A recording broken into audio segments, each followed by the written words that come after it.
সমকাল পত্রিকায় সংবাদ প্রকাশিত হয়েছে ৬৪ জেলার মধ্যে ৫৬ জন ডিসি আওয়ামী লীগের তালিকা। কারা নিয়োগ দিল? ২ জন সমন্বয়কের নাম এসেছে, হাসনাত এবং সার্জিক। এখনো পর্যন্ত আমরা ব্যাখ্যা পেয়েছি। এই মুহূর্তে কাদের উপর আমরা ভরসা রাখবো? সার্জিসের উপরে, হাসনাত আবদুল্লাহর উপরে। ৩ দিন সময় পায় নাই, ১২ কোটি টাকা ত্রাণ নাই করে দিছে। ৩ দিন সময় পায় নাই, আওয়ামী লীগ নেতার বাসায় গিয়ে মিটিং করছে। তার মানে কি? ওর সাথে আওয়ামী লীগের ভালো বন্ধুত্ব, আওয়ামী লীগকেও নিরাপদ মনে করে এবং আওয়ামী লীগ ওকে নিরাপদ মনে করে, তাই আওয়ামী লীগ ওকে ওর ঘরে ঢুকাইছে।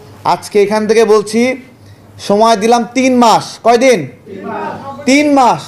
এই ৩ মাসের মধ্যে জনগণ নির্বাচনের ডেট এবং আসসালামু আলাইকুম প্রিয় দর্শক, দেশে কি হচ্ছে? অন্তর্বর্তীকালীন সরকার কি দেশ কন্ট্রোল করতে পারতেছে না, নাকি তার পিছনে এমন কোনো অপশক্তি রয়েছে যেটি সরকারকে চুপ রাখতে বাধ্য করছে, অর্থাৎ সরকার নিজের মতো কিছু করতে পারছে না?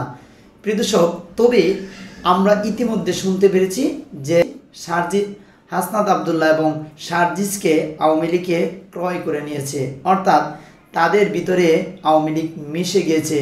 তবে এখন কি বিএনপির বড় বিপদ সামনে? প্রিয় দর্শক, চলুন আমরা দুটি ভিডিও দেখব, তারপরে থাকছে গুরুত্বপূর্ণ আলোচনা। ইতিমধ্যে আওয়ামী লীগের পুনর্বাসন শুরু হয়ে গেছে।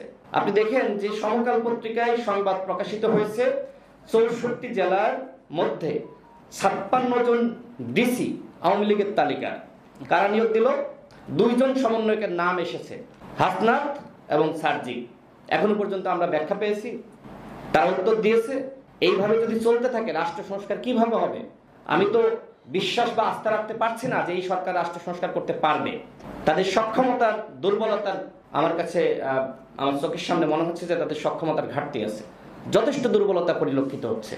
৫০ দিন অতিবাহিত হয়েছে, এখনো পর্যন্ত আইন শৃঙ্খলা পরিস্থিতি তাদের নিয়ন্ত্রণে নাই। যদি আইন শৃঙ্খলা পরিস্থিতি তারা নিয়ন্ত্রণ করতে না পারে, সবকিছু তাদের কন্ট্রোলে না আনতে পারে, তাহলে কিভাবে রাষ্ট্র সংস্কার করবে, কিভাবে গণতান্ত্রিক পুনর্গঠন করবে? পরিকল্পনা ছাড়া একটি সরকার চলতে পারে না। এখনো পর্যন্ত আমরা বারবার বলছি যে রোডম্যাপ দেন, রোডম্যাপ দেন।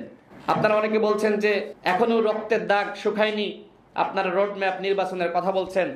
দেখেন, আমি এখানে বসে থাকতে থাকতে একটি লাইন আমার মাথায় আসলো, সেটি হলো যে আবু সাইদ মুগ্ধ আর জিহাদ ওয়াসিম, তাদের রক্ত কি একই রকম গুরুত্ব পায়? ওয়াসিম কে ছিল ছাত্র দলের নেতা, জিহাদ কে ছিল ছাত্র অধিকার পরিষদের নেতা। এদের নাম কোথাও আছে? কারণ কি? কারণ তারা রাজনৈতিক দলের কর্মী। আবু সাইদ রাজনীতি করতো কি করতো না আমরা জানি না, মুগ্ধ রাজনীতি করতো কি করতো আমরা জানি না। এই যে রাজনৈতিক দলের কর্মীরা জীবন দিল, সংগ্রাম করলো, আমাদের উপদেষ্টারা একজনও তাদের নাম উচ্চারণ করে না। দলগুলোর ভূমিকা, তাদের যে আত্মত্যাগ, বিএনপি সংগ্রামী মহাসচিব বলেছে যে ৪২৬ জন সম্ভবত বিএনপির নেতাকর্মীরা শহীদ হয়েছে। এই বিষয়ে কি বিএনপিকে তাদেরকে মূল্যায়নের দরকার আছে না? শ্রদ্ধা জানানোর দরকার না যে আপনার দল এরকম ভূমিকা রেখেছে? আমাদের এখনো পর্যন্ত ১২ জন শহীদের তালিকা গণ অধিকার পরিষদের। এবি পার্টি বলেন, বভিয়াজ ভাই বলেন, গণসংহতি বলেন, গণতন্ত্র মঞ্চ বলেন, আমরা সবাই ভূমিকা রেখেছি। সবার দলে শহীদ হয়েছে, রক্তাক্ত হয়েছে, গুলিবিদ্ধ হয়েছে। এখনো পর্যন্ত চিকিৎসা কিভাবে হচ্ছে আমরা জানি না। আমার কাছে ওই দিন যে ছেলেটিকে আপনার শেষ করে দিচ্ছি, যে ছেলেটিকে আপনার পুলিশ বারবার গুলি চালাচ্ছে, আপনার যাত্রাবাড়ির যে ঘটনা, তার বন্ধু তাকে সেভ করে নিয়ে যাচ্ছে, তারপরেও গুলি চালাচ্ছে।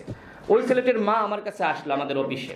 সে বলল যে বিচার পাচ্ছে না। আমি সাথে সাথে স্বরাষ্ট্র উপদেষ্টাকে ফোন দিলাম যে আপনারা তাকে কেন গ্রেপ্তার করছেন না? ছাত্রলীগের নেতা জাকির পরবর্তীতে সে পুলিশে নিয়োগ পায়, তো এই জাকিরদেরকে গ্রেপ্তার করা হচ্ছে না, বরং এই ছাত্রলীগের নেতা জাকির এই পুলিশ লীগে যারা ছিল তাদের নামে মামলা দিলে ওই দেশপ্রেমিক পুলিশ তাকে ট্রান্সফার করে দেওয়া হচ্ছে, তাকে ওসি হিসেবে নিয়োগ দেওয়া হয়েছিল, তাকে সরিয়ে দেওয়া হচ্ছে।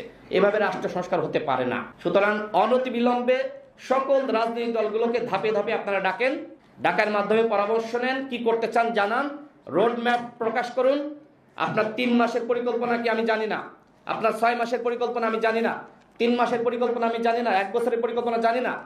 আসুন আমরা সবাই মিলে সহযোগিতার মাধ্যমে, একসাথে কাজ করার মাধ্যমে এই মুহূর্তে কাদের উপর আমরা ভরসা রাখবো? সার্জিসের উপরে, হাসনাত আবদুল্লাহর উপরে।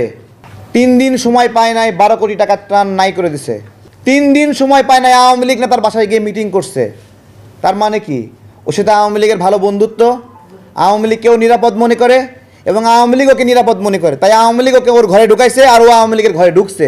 সারা দেশে বড় বড় সভা সমাবেশ করেছে। এক একটা সভা বাস্তবায়ন করতে মিনিমাম 5 লক্ষ টাকা প্রয়োজন, মিনিমাম। খুলনা বিশ্ববিদ্যালয়ের ছাত্র সমন্বয়কদেরকে জিজ্ঞাসা করেছে যে আপনারা যে প্রোগ্রামগুলো করছেন টাকা পাচ্ছেন কোথায়? ওই ছেলেকে মেরে আধামরা করছে। এই প্রশ্ন কেন করছে? বিএনপিকে অজনপ্রিয় করবে, জামাতকে অজনপ্রিয় করবে। এগুলো যারা ভারতের দালাল, হাসিনাকে পুনর্বাসন করার জন্য যারা নিয়ত এবং সেই সমঝোতায় জড়িত, তারা বলছে সময় লাগবে। আপনি দেখেন সেনাপ্রধান বলল 18 মাস লাগবে। সজীবদের জয় কেন খুশি হলো? তার মানে মামা এবং মামা ভাগ্নের মধ্যে ইচ্ছা এবং আকাঙ্ক্ষা মিলে গেছে না? সময় মিলে গেছে। নির্বাচন কবে হবে? নির্বাচন জনগণ যেদিন চাবে সেদিনই হবে, আমি আপনাদেরকে বলছি। এবং জনগণ 18 মাস সময় দেবে না, 1 বছরও সময় দেবে না। আজকে এখান থেকে বলছি সময় দিলাম 3 মাস। কয়দিন? 3 মাস। এই 3 মাসের মধ্যে জনগণ নির্বাচনের ডেট এবং টাইম বুঝে নেবে, আপনারা লিখে রাখেন। আমরা সবাই ডক্টর ইউনূস সাহেবকে বিশ্বাস করি, এই মুহূর্তে তার সম্মান নিয়ে গর্ব করি। কিন্তু আমরা কি ওখানে বসে থাকা আওয়ামী লীগ যারা ছিল বা আছে তাদেরকেও বিশ্বাস করতে বাধ্য? আমাদেরকে জোর করে বিশ্বাস করাবেন? আপনারাই তো 56 জন আওয়ামী ডিসিকে নিয়োগ দিয়েছেন। আপনারা দিয়েছেন না? আমি দিয়েছি, বিএনপি দিয়েছে, জামাত দিয়েছে। কে দিয়েছে? কেন দিয়েছেন এটা? কেন? আওয়ামী লীগকে পুনর্বাসন করার জন্য। আমি যখন এখন থেকে 1 মাস আগে বলেছিলাম যে আমি দ্রুত নির্বাচন চাই, তখন আমাকে বলেছিল ক্ষমতার জন্য পাগল হয়ে আছে। আমি আসলে ক্ষমতার জন্য পাগল না। আমি শেখ হাসিনার পতনে যে অবদান রাখছি, আমার ভাইরা যে অবদান রাখছে, হাসিনার আদালতের রায় হলো সেই অবদানের জন্য ফাঁসি। আমরা সেই ঘটনাগুলো মনে করে আতঙ্কিত যে হাসিনার পুনর্বাসন হলে 10 বছর পরে হাসিনা আসুক, ওর পরে এই মামলাগুলো টেনে বের করবে না ও? বলেন।